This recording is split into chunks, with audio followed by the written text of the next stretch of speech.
a BJC fee, in the dictionary you look up when you make a stutter like that, it will be called a chubby.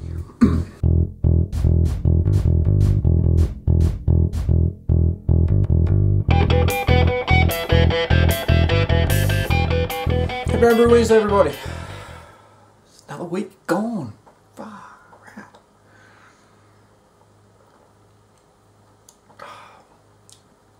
And the Pilsner's still going, which is good. As for the brewing, look, bucket load of tricholovers. Everything has been stripped down for a good old fashioned clean up.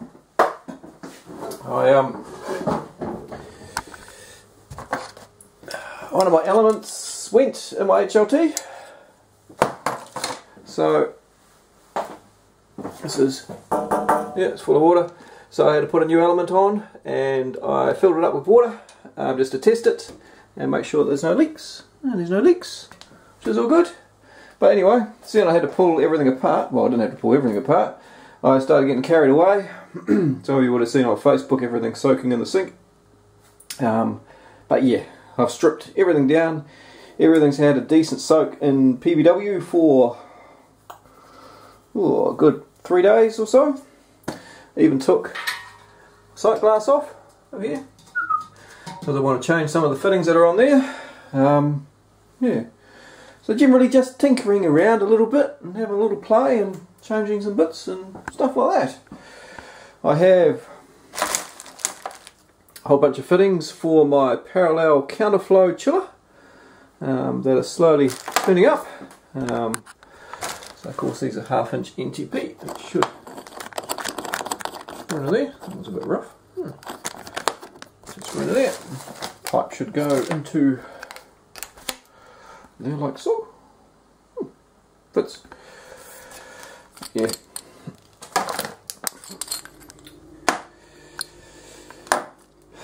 As I said, I wanted to buy bits or use bits from my counterflow chiller that everybody could get off the shelf. So it's taken me a little bit of time just to fluff around and try and find the exact parts that are available pretty much everywhere in the world.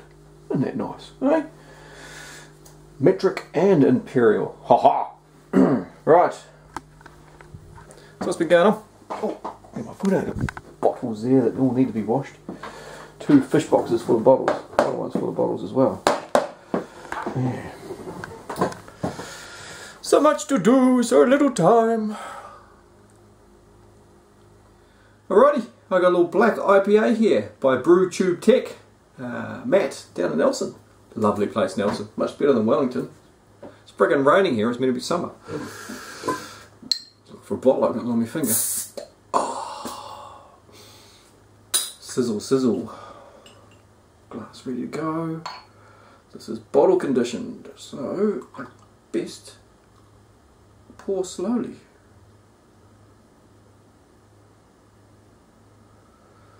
Oop. And get a fresh glass. Didn't have a big glass here, did I? Don't fear the foam, it's just star sands. Oh, cramp on my leg. Why am I getting cramp on my leg? That's weird. Anticipation. Go away, bug. Sand fly. I want to get stuck into the beer. Must be good. There we go. Grand Theft Auto. Wasn't that interesting? Look at the difference in the carbonation. Look at that. Lots of bubbles in this glass. Not many bubbles in that glass. Cheers, Matt. The hop aroma, it's probably got a bit of age on it, so that hop aroma's died down a little bit.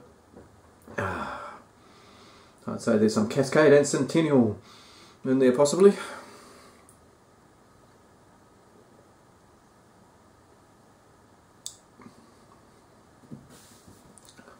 The mouth feels quite good because it's got quite a nice carbonation still on the palate, which works quite well.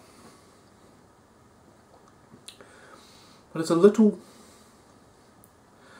grainy. There's a little bit of a grainy off flavour in there. I think there's a little bit of a grainy flavour in there.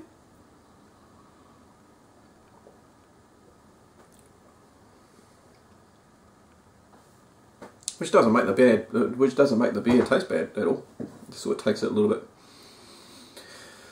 bit off style for a black IPA or a Cascadian Dark. Oh, itchy foot. All the brew tubers here in New Zealand, there is a Facebook group called New Zealand Off Air. It was just launched in the weekend by my wife. Well, she was participating in it. She flew up to Auckland for the New Zealand YouTubers meetup, because some of you may know that my wife is a big YouTuber in the beauty industry, and when I say big, she's sort of doing 1 million views a month, sort of big. Yeah, something for all us brew tubers to aspire to. She's does a great job. But anyway, New Zealand Off Air is a Facebook page, and it's the official Facebook page backed by Google for New Zealand YouTubers. So it's just starting to get its legs, just starting to roll. You know, there's other YouTube groups around on Facebook and on Google Plus and stuff like that, but this one is actually the New Zealand official one for the YouTubers in New Zealand. So I'll put a link down the bottom. If you're a New Zealand YouTuber, brew tuber, go and check it out, go and click like, and just keep up to date with what's happening with New Zealand YouTube. Yeah, fun stuff. Speaking of go and check it out, you should go and check out, what are they called? Short-circuited home brewers. Short-circuited home brewers. That'd be Brian, Mike and Kyle. They're set up with their cameras. They're ready to go. They got their lights all set up down in the basement. They're doing some cool stuff. Doing some really cool stuff actually. It's fun to watch. They're really getting stuck into the Homebrew Wednesday video aspect of it, and putting together some really nice, interesting experiments actually, and some good updates about what's going on. So if you haven't checked them out, go and check them out and subscribe to them, and yeah, go and see what they're doing. They're doing some fun stuff. I'll keep on sipping this. Oh, that was a big sip, wasn't it? Oops. Alright, what else has been happening around here? I grab from my second glass. See, there's a good thing about splitting a bottle and putting it in 2 glasses. You get to have 2 glasses of beer, not just the one. Oh, it's like having a cake and cutting it in half. You get 2 bits of cake.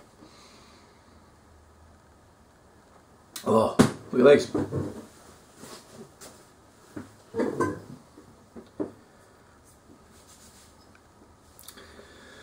Now, it was going to focus. If it doesn't focus, I will take a photo, and I'll insert photo here. So these are from Zippy, all the way over in the UK. Thank you very much, Zippy, for firing these through to me. These are awesome. Love them. They will be capping quite a few beers that will be shooting out all over the place. And it's blown away. Really neat. They're cool. They're really cool. I don't want to put them on beers, I want to save them, but yeah. No, they're not really neat. Thank you very much. Cheers to you, Zippy. If you don't know who Zippy is, put a link down the bottom. Go check out Zippy as well, because Zippy does some really cool stuff. If you want to learn about meads, Zippy's got a great course on meads, and he's done them for a while, so he knows what he's talking about, so go check him out. So what else has been going on? Well, other than me pulling the brewery apart to give it a clean and polish it up and add on some additional bits, the Hut Brewer Facebook group announced a couple of days ago, I think it was Monday, yeah, Monday, the next competition. So Braden, who won last year's competition, the Smash Off, he was tasked with coming up with the next competition. And the next competition is a War of the Wheats. So I've mentioned it in some previous Homebrew Wednesdays. Pretty much we are brewing to strict BJCP guidelines, so the purest laws as well. So it has to have over 50% wheat in your 15A, 15B, 15C Weizenbier, wheat beer, or Weizenbock, and all those types of beers. And they will be judged by 3 BJCP certified judges. And also a case swap, so that everybody gets to try and do a blind judging as a peer review. So we're not going to label the bottles or anything, or have an identifying number on it, or a cover note or something. And then everybody will get a bottle of everybody else's wheat beer, the same as what we did with the Smash, and you'll rate it, and yeah, we'll announce a People's Choice Award. Mangrove Jacks, big plug here for Mangrove Jacks, let's put their logo up here, who have offered the complete yeast series as a prize, along with a stainless steel fermenter. Whoa, cool stuff, eh?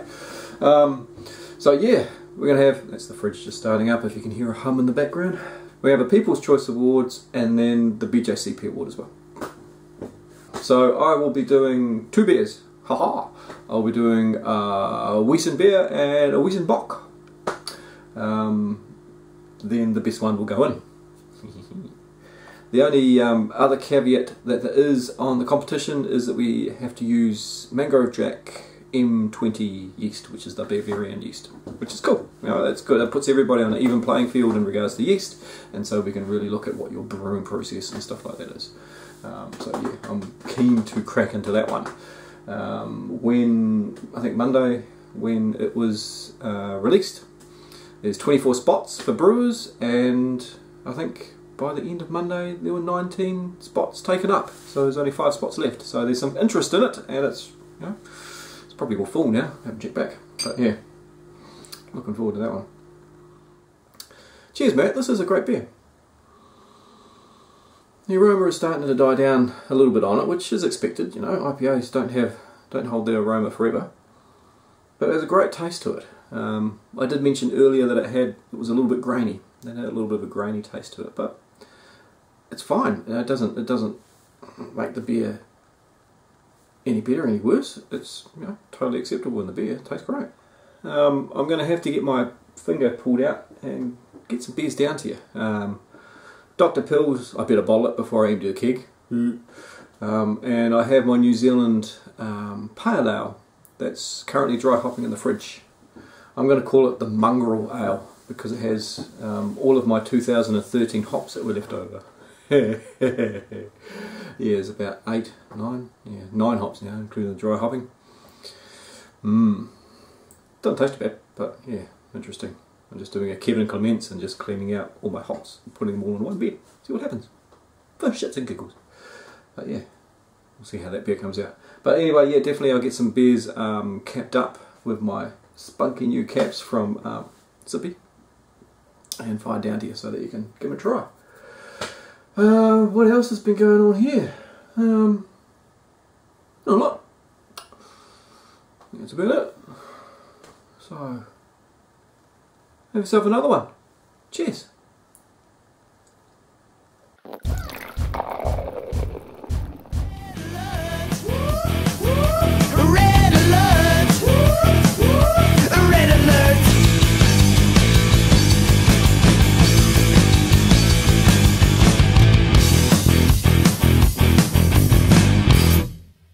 Oh yeah. Oh no. I'll say it next week.